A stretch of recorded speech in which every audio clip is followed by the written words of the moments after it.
Embeera ya kimpooze mu nkambi y'amagye y'e Barije e Mogadishu mu Somalia ng'eggye lya UPDF liteekateeka okuwaayo enkambi eno eri Somalia.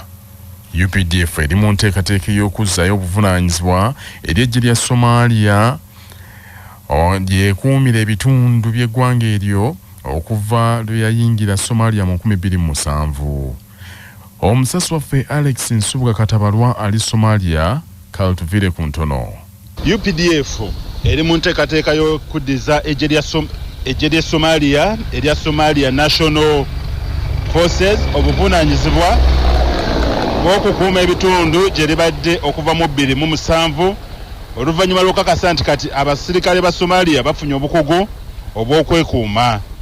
Omwogezi wa UPDF Brigadier Felix Kolaije ategeezezza bannamawulire abali mu Mogadishu enkyaleero nti enteekateeka zonna ziwedde okuwaayo ekitundu kino ekyebbaliriye nga gavumenti bwe yakkiriziganya n'omukago ogwa African Union gye buvuddeko. Eno yemu ku program ezogenda maaso n'okuddiza obuvunaanyizibwa okukuuma eggwanga lino eri bannansi oba amagye g'eggwanga lino Somalia. So ye program gye tugendako ebbalire. Ffe tukoze obwaffe ogw'okubotendeka ogw'okukuuma nkakasa nti bategeera obuvunaanyizibwa bwabwe tubakwasa essaawa eno bagende maaso n'okukuuma eggwanga lyabwe. Bino bijjidde mu kiseera ng'endagaano eyakolebwa wakati wa gavumenti n'omukago ogwa African Union okukuuma emirembe mu Somalia wansi w'enteekateeka ya African Transmission in Somalia ATMIS egenda okuggwako ku nkomerero y'omwaka guno. Era enteekateeka y'olwaleero egoberedde ekyasooka okukolebwa eggye lya UPDF bwe lyakwasa obuvunaanyizibwa obw'okukuuma ebimu ku bitundu ebyasooka okukuumibwa nga ekisaawe eky'e Mogadishu, Paalamenti y'e Mogadishu, ekibuga kya Somalia ekikulu ekya Mogadishu n'enkambi endala eya Albaro, Malianguwe, Malka n'ebirala. Era nga olwaleero okusinziira kwa Fande Felix Kolaije enteekateeka eno w'eneggweera ng'abasirikale ababa mu kambi eno batwaliddwa mu kitundu ekirala ate era oluvannyuma gavumenti eryoke ekole enteekateeka ey'okubakomyawo mu Uganda. Alex Nsubuga ku lwa CBS 88 Kyabasafama okuva eno e Somalia mu kibuga kyayo ekikulu ekya Mogadishu. Webale omusasi waffe Alex Nsubuga. Bwe tweyongerayo Ssaabasumba w'essaza ekkulu ery'e Kampala kitaffe Paul Ssemwogerere yeekokodde abakulembeze ab'omulembe guno abaweddemu ensa n'agamba nti ebyokuweereza eggwanga baabivaako dda bajjudde omulugube nga abasinga obungi balowooza kimu kukkusa mbuto zaabwe abamu nga bamalidde n'okumalawo ensi eno. Ssaabasumba agambye nti omulembe guno musangira abakulembeze nga basaanyaawo entobazi basengula bannaabwe ku ttaka beenyigira mu ttemu nga byonna bye bakola balinga balowooza nti ensi eno bagenda kugikungula. Ssaabasumba Ssemwogerere bino abyogeredde Kiteezi ku mukolo gw'okukyusa obukulembeze ba Rotary Club y'Ekiteezi Profesa Maria Nassolo Musoke alangiriddwa ku bukulembeze obwo ng'azza embigere bya Profesa Sempebwa Frederick kuba President wa Rotary Club eyo. Tumwewunya okulaba ng'afuna obudde mu mirimu egyo gyonna gy'akola n'asobola okuddiza n'okuyamba abalala. Mu mirimu egyo gyonna gy'atukolera titumusasula musaala ate oluusi yavaamu n'awaayo ng'ateekamu amafuta okugenda okukola emirimu gyaffe n'ebirala. Abantu ab'engeri ng'eyo mu ggwanga lino erijjudde obuluvu n'okwagala okwekkusa oluusi n'okutwala ebintu ebitali byaffe nitwala ebyabalala. Bw'atyo Ssaabasumba asabye abantu balabire ku Eklezia ne Rotary Club bakendeeze ku mulugubo ogwo batandike okuddiza ku bali mu bwetaavu. Bannayuganda abalala bangi nga bwe tufunye ekyokulabako ekirungi nga kino nabo bamufaanane. Tuleke omuluvu n'obubbi n'okweyagaliza n'okwefako ffekka na ffekka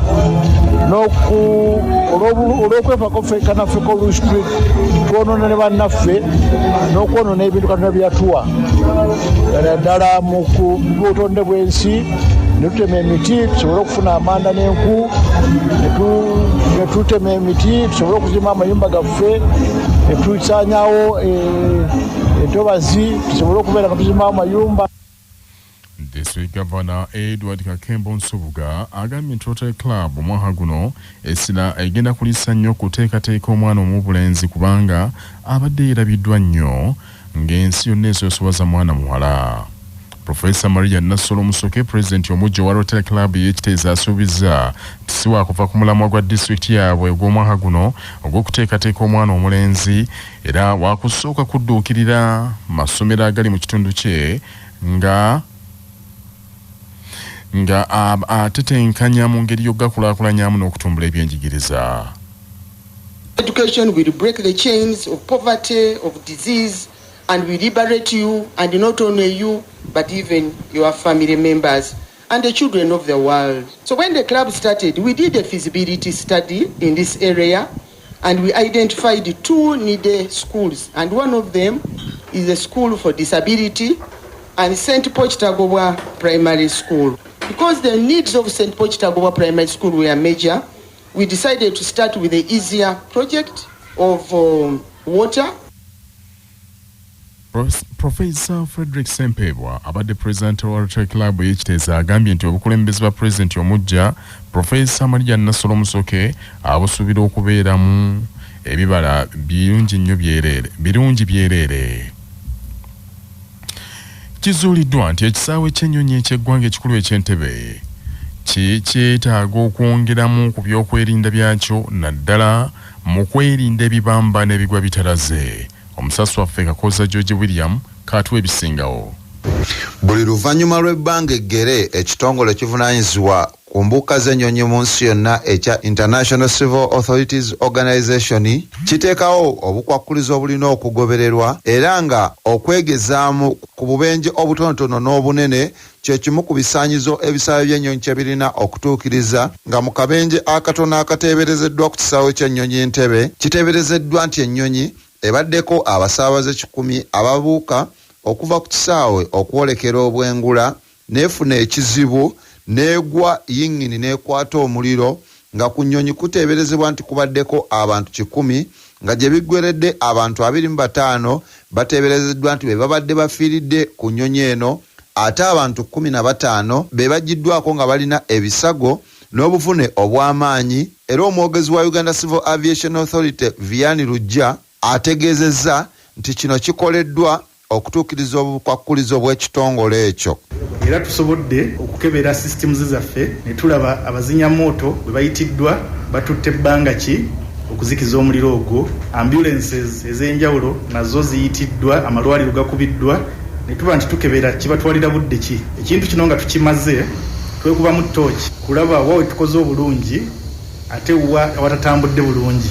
Kino kiba tukituyamba okusobola okutereezaamu awali obunafu. Enteekateeka y'omulundi guno ekulembeddwamu akulira ebyemirimu ku kisaawe ky'ennyonyi Entebbe Emmanuel Balungi ategeezezza nti oluvannyuma lw'okwegezaamu kuno ababaddemu bonna batuula mu lukiiko ne bakubaganya ebirowoozo ku kusoomozebwa kwe baba basanze mu kwegezaamu okukwewala singa baba batuuseewo akasambatuko ba akabenje kennyini. They may be negative in the exercise, but those are areas to note. When we are doing the next exercise, we critique this and ensure that the mistakes committed in this don't recur in the next. Akulira ekisaawe ky'ennyonyi ky'Entebbe Fred Bamwesige ategeezezza nti olw'okubanga okwegezaamu kuno kwe kamu ku bukwakkulizo obukulu bwe balina okukola naye tebeerabira nti ekisaawe kino kitambuza abantu bangi awamu n'ebyamaguzi by'abantu okuva mu ggwanga n'okuyingira nga kisaanidde okukola okwegezaamu okw'engeri ng'eno okwerinda obusambatuko bwonna singa buba buguddewo. Ku CBS FM ey'obujjajja nze George William Kakooza, Entebbe.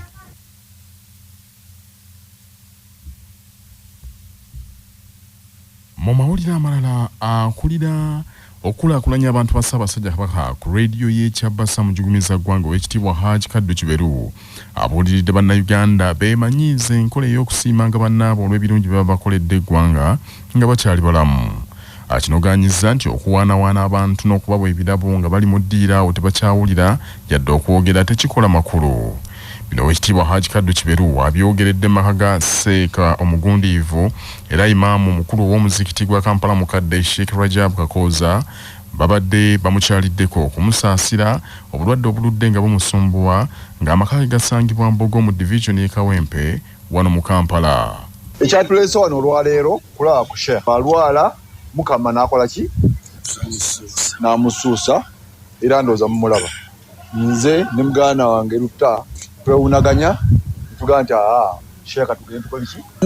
Bannange mwenna tubaaniriza mwenna wano olwaleero mutusonyiwe emmere eri bano balowooza nti bajja kujja na ssaawa 11 mu kifo ky'essaawa 9 naye etuuse. Naye Ssebo Seeka twesimbye nnyo okuba nti tusobodde okubeera naawe olwaleero. Sheikh Rajab Kakooza yeebazizza Oweekitiibwa Kaddu Kiberu okukulembera mu ttiimu ne bamukyalirako ng'akyali mulamu. Bw'atyo n'asaba abazadde okutendekanga abaana baabwe okukola emikwano egy'omugaso. Bakari Kaddu Kiberu mukwano gwaffe ogw'edda era gwe mubajja omulungi nti ebbanga eddene nnyo abadde atusiibulula buli mwaka era akyatusiibulula. Ssebo nkwebaza nnyo Haji, Mungu akwongere obuwangaazi. Manya obuvuna obuddo obw'eddembe lyo tonyigirizibwa. Ddembe lyo ery'obwebange. Ddembe lyakukyusibwako Chalkmail. Omutwe gukuluma, musujja, mugongo, magulu oba tewewulira bulungi. Nywa Chalkmail okwongera amaanyi mu basirikale b'omubiri gwo okulwanyisa n'okutangira endwadde. Eddagala lya Chalkmail lisange mu famasi zonna era lyakakasibwa ne NDA. Omuntu gwe bagenda okuwaabira mu kkooti alina eddembe okusooka okuweebwa ebbaluwa emulaalika nga munnamateeka Simon Kigundu bw'annyonnyola.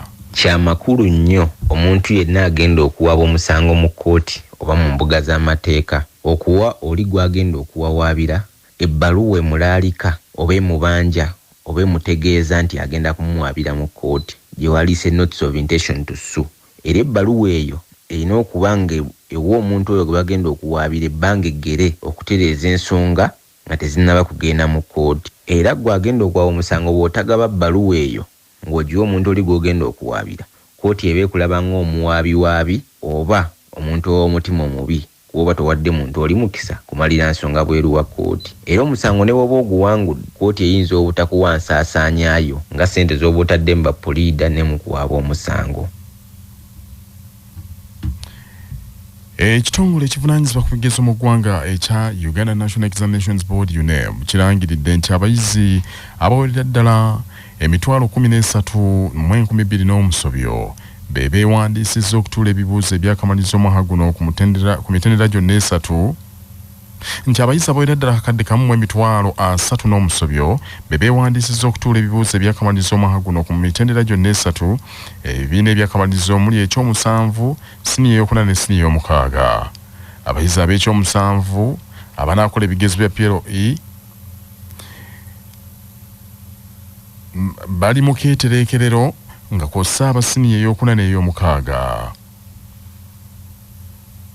UNEB egambye nti omwaka guno abayizi beeyongeddewo kwabo abeewandiisa okutuula ebigezo omwaka oguwedde, nga omwaka oguwedde baali akadde kamu emitwalo 22,437.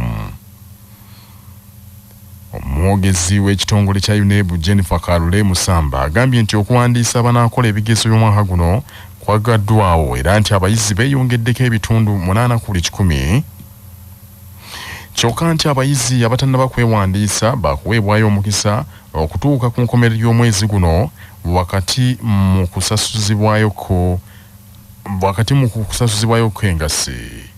Emitwalo 7,983,489 bano beewandiisizza ku mutendera gwa primary mpozi kiyite PLE, ate nga emitwalo 36,973 bano beewandiisizza ku siniya ey'okuna curriculum enkadde n'empya, ate nga emitwalo 13,978 beewandiisizza okukola ebigezo bya siniya ey'omukaaga oba bagiyite USCA. Tukuli mu bayizi abagenda okwewandiisa okuva mu centers empya ezakafuna centers, bawono bo nga baweereddwa deadline endala bo bagenda kubanga bawandiisa abayizi baabwe okutuusa ddala ennaku z'omwezi nga 21 omwezi guno kituyita normal registration.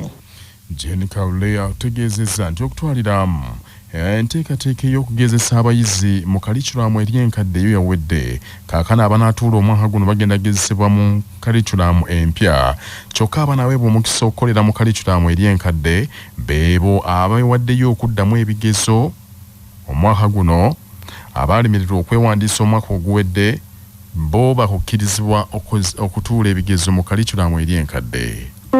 Mpozi n'abayizi abakulu ekyo adult learners ng'abano ateekeddwa okuba nga alina emyaka 2 n'okugenda waggulu okumusobozesa okwewandiisa ku level eno. Bano abayizi abakulu bo tekibakakatako wayinza okuba nga teyakola PLE so tekimwetagisa kubeera na mpapula za PLE naye wabula alina okujja wa executive director wa UNEB okufuna olukusa olumukkiriza okukola ekigezo.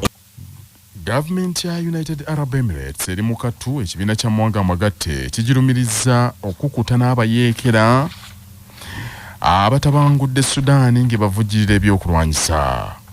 Alipoota y'ekibiina kya Mwanga Magatte yayanjuddwa yakinoganyiza nti waliwo ennyonyi za United Arab Emirates ezalabiddwa nga zibuukira mu nfo z'abayeekera ba RSF era nti ennyonyi ezo zazze zigobererwa ku satellite n'ebifaananyi ne bifulumizibwa nga byoleka nti zavudde mu Abu Dhabi.